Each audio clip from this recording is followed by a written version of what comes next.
bienvenue dans les podcasts de l'Oasis à Mauch.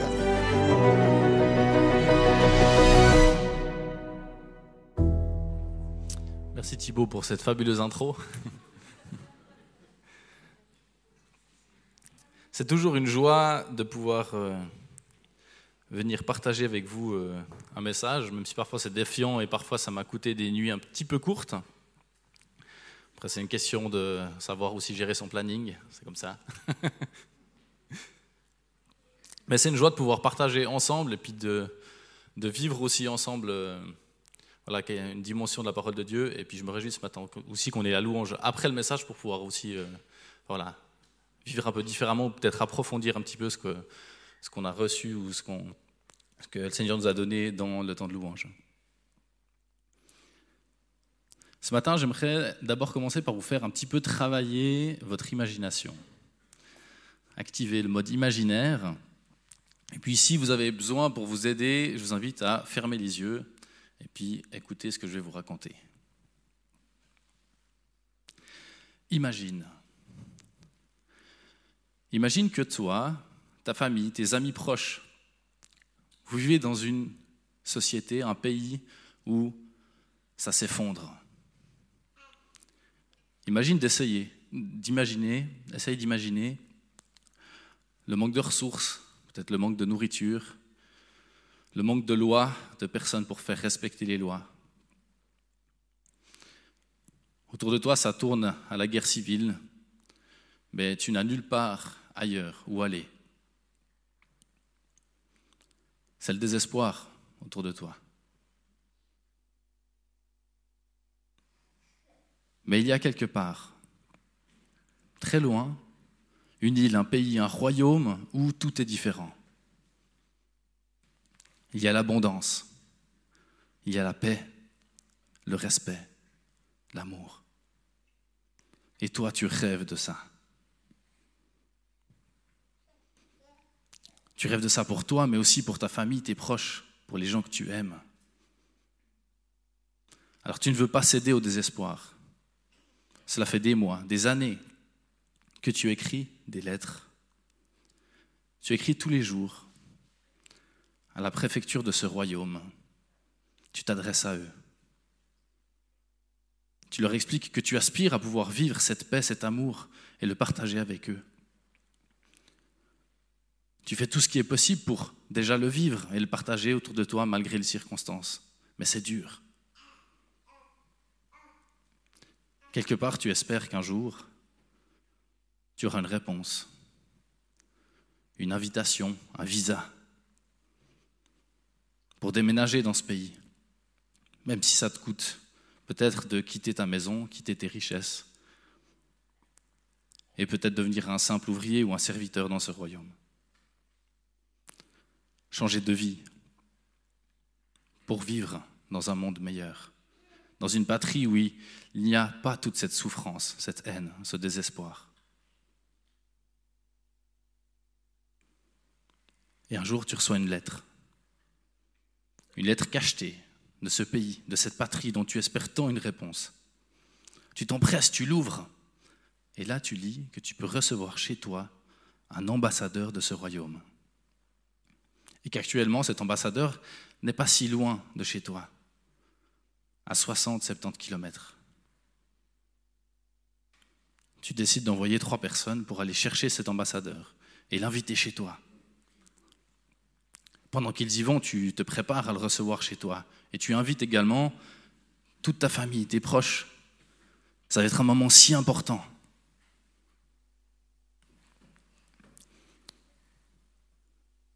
Deux jours plus tard, ces 3 personnes sont de retour.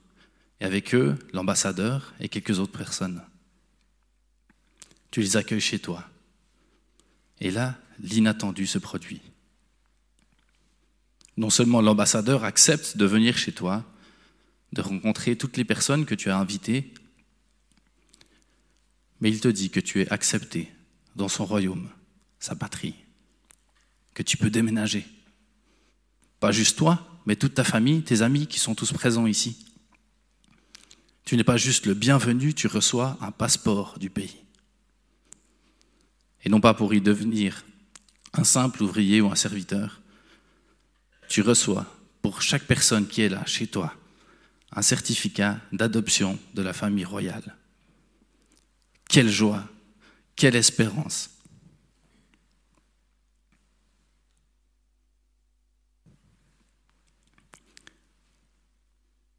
Pour ceux qui ont gardé les yeux fermés, vous pouvez les rouvrir.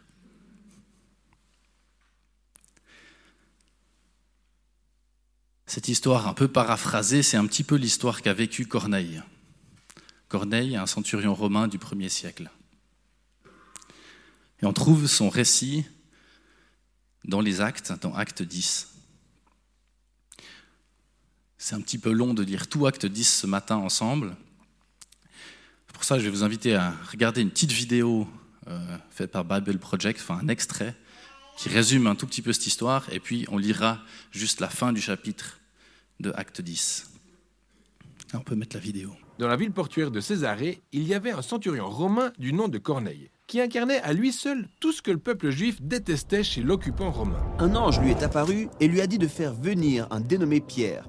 Pierre arrive donc chez Corneille, où il le trouve avec ses amis et sa famille, qui sont tous réunis chez lui. Cette scène à elle seule constitue un scandale pour l'époque. Les juifs n'entrent pas chez les non-juifs pour éviter de se souiller. Alors, que peut bien faire Pierre ? En fait, Pierre a eu une vision peu de temps avant cette rencontre. Dieu lui avait montré un groupe d'animaux dont la consommation était interdite dans leurs coutumes, en disant « tue et mange ». Et Pierre, outré, a répondu en disant « Je n'ai jamais rien mangé d'impur ». Ce à quoi Dieu a répondu « Ne considère pas comme impur ce que Dieu a déclaré pur ». Et c'est sur ça que s'achève la vision. Donc, Pierre est sur le point de commencer un nouveau régime alimentaire ? Non.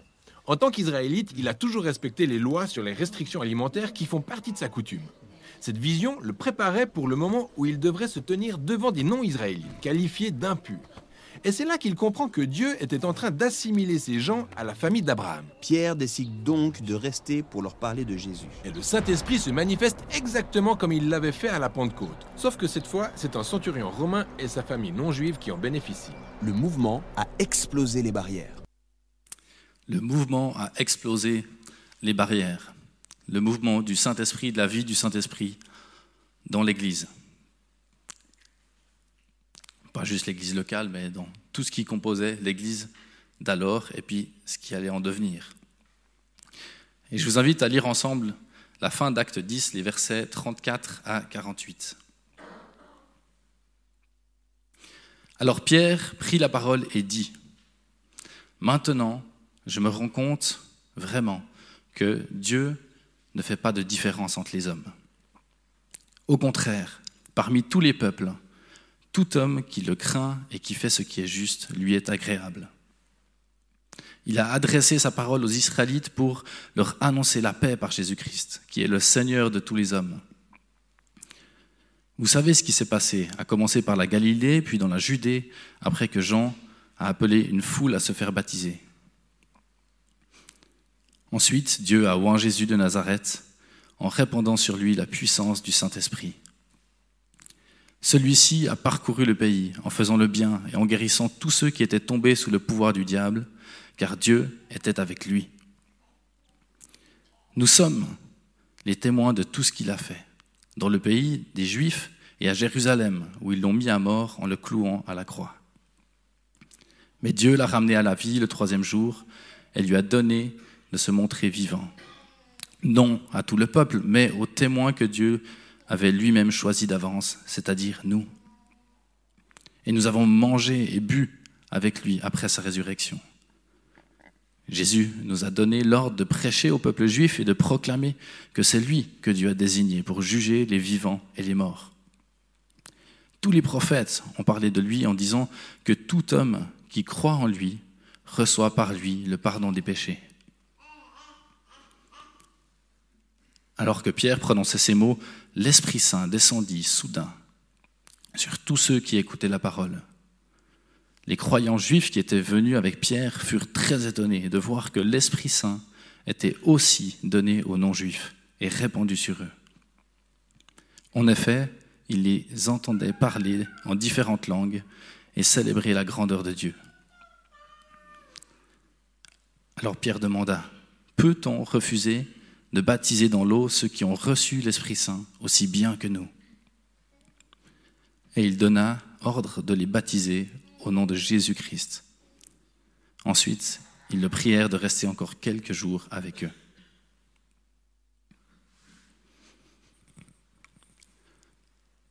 Quel récit extraordinaire! Est-ce qu'à un moment, Corneille pouvait imaginer ou même espérer qu'une pareille chose se produise?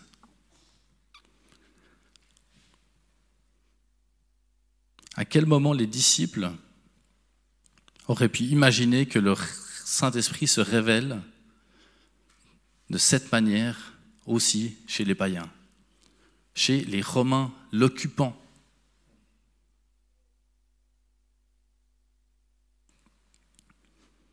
Alors Jésus n'est pas juste le Messie des Juifs, il est le Sauveur du monde. Et quand il disait de prêcher à toutes les nations, ce n'est pas juste à toute la diaspora juive qui était dispersée à travers les nations et dans le monde, mais c'était véritablement à tout le monde.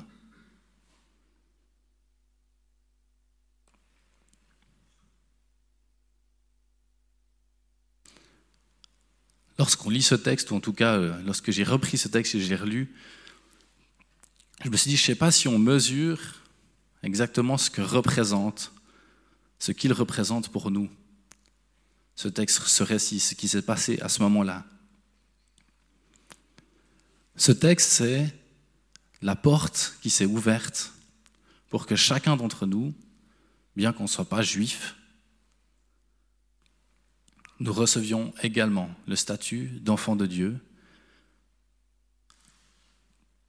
par Jésus-Christ, et que son Saint-Esprit vient vivre en nous et vient attester de cette adoption.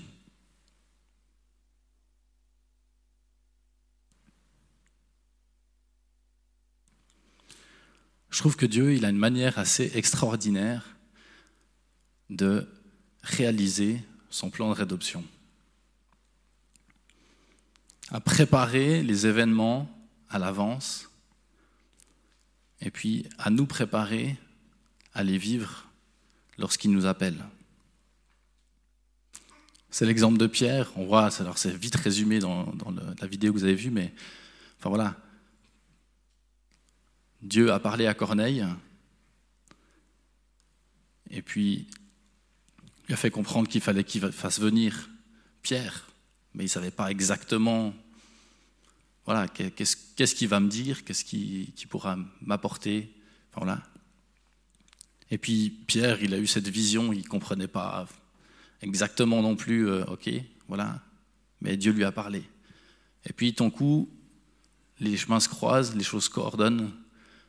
Dieu lui dit, tu as 3 hommes qui vont arriver, et puis il y a les 3 hommes qui sont là, puis il les suit, puis il débarque, puis c'est au moment donné où il est devant eux, puis qu'il leur parle, ton coup, il réalise, en fait, il y avait un plan de Dieu qui était là depuis longtemps, puis il a préparé les événements. Il a préparé les personnes, il a informé ce qui était nécessaire pour que, à l'instant T où il le décide, son plan puisse se réaliser.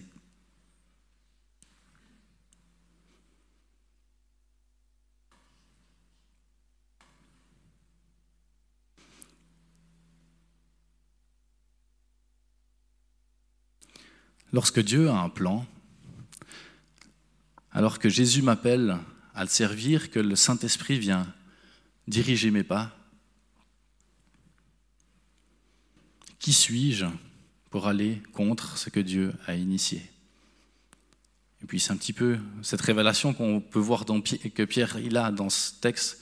Donc oui, il est là, mais en fait, on ne peut pas refuser le baptême à ces personnes. On ne peut pas refuser qu'ils fassent partie du même peuple choisi par Dieu, parce qu'en fait, il s'est témoigné de la même manière à nous. Et puis, reconnaître que là, Dieu il a un plan, qu'il l'a mis en œuvre, et puis quand on est dedans, se dire, voilà, je ne peux pas aller contre ça. Je ne peux pas aller contre ça. Mais parfois, ça demande un gros travail sur un peu nos préjugés ou nos façons de voir les choses, ou ce qu'on pense qui est bien dans le plan de Dieu. Non, le plan de Dieu, c'est Dieu qui l'a. Puis on est appelé à y entrer.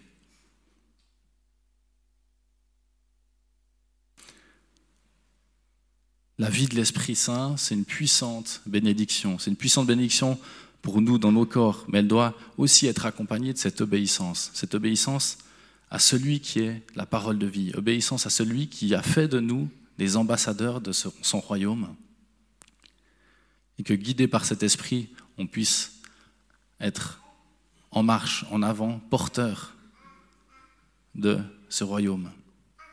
Avec la flamme qui nous habite, ce n'est pas la flamme des Jeux Olympiques qu'on brandit, là la flamme elle nous habite, elle est intérieure, et puis on est appelé à la porter, et puis être ambassadeur de cette flamme.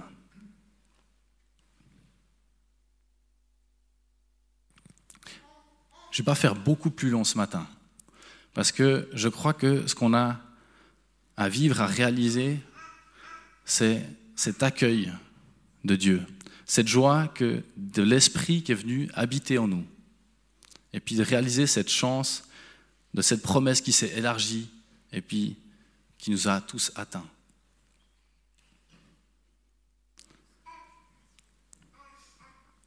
J'aimerais vous inviter et nous encourager à ce que ce temps de louange qu'on va vivre, qui est accompagné avec David, puisse nous diriger dans un temps puissant où chacun d'entre nous, on puisse vraiment inviter la présence de l'Esprit à se manifester en nous, à se révéler à nouveau à nous, et puis qu'on puisse accueillir un peu cette dimension que Dieu nous a donnée.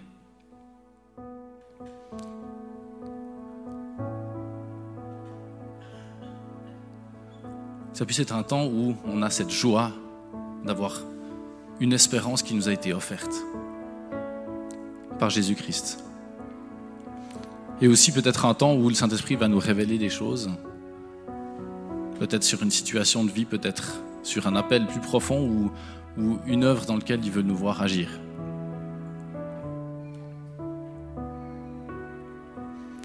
Si pendant le temps de louange, vous ressentez le besoin de prier, d'être accompagné dans la prière, n'hésitez pas à vous tourner soit vers un membre du conseil pastoral, il y a Claude et Christine qui sont là, moi je suis là, je n'ai pas vu Anne-Claude, Anne c'est en vacances aussi, ou quelqu'un d'autre, enfin voilà, ne vous privez pas de pouvoir prendre un temps de prière avec quelqu'un si vous en avez besoin.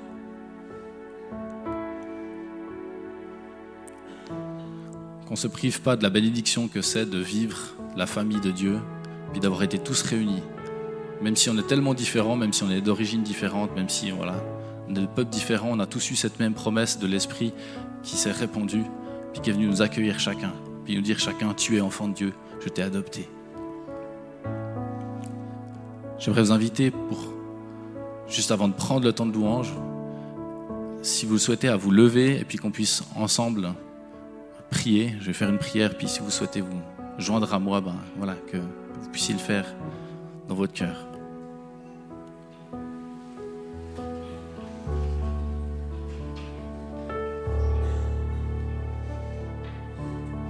Merci Père d'avoir élargi ta promesse, de m'avoir accueilli comme un citoyen de ton royaume.